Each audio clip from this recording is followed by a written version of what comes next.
বিশেষ বিমানবহর নিয়ে এভাবেই পারমাণবিক অস্ত্রের মহড়া চালাচ্ছে রুশ সেনারা। শুক্রবার পারমাণবিক অস্ত্রের বিভিন্ন ডামি অংশ নিয়ে একে একে উড়ে যায় বেশ কয়েকটি যুদ্ধবিমান। নজরদারি চালানো হয় সাজোয়া যান থেকেও।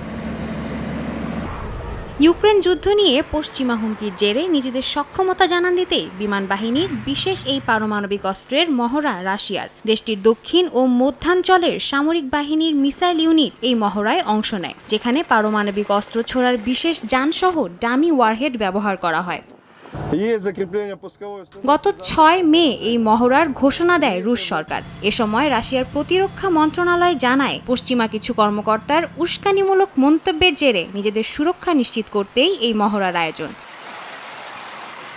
ইউক্রেন রাশিয়া যুদ্ধের জেরে পশ্চিমাদের সাথে রাশিয়ার বাড়ছে উত্তেজনা। একদিকে ইউক্রেনের দিকে সহায়তার হাত বাড়িয়েছে যুক্তরাষ্ট্রসহ পশ্চিমা দেশগুলো, অপরদিকে আরও গুরুতর হয়েছে যুক্তরাষ্ট্রের সঙ্গে রাশিয়ার বৈরী সম্পর্ক। চলছে দুই পক্ষের মধ্যে হুমকি পাল্টা হুমকি। তবে দুই দেশের এই চলমান দ্বন্দ্ব কি এবার পারমাণবিক হামলা পর্যন্ত গড়াবে, তাই এখন দেখার বিষয়।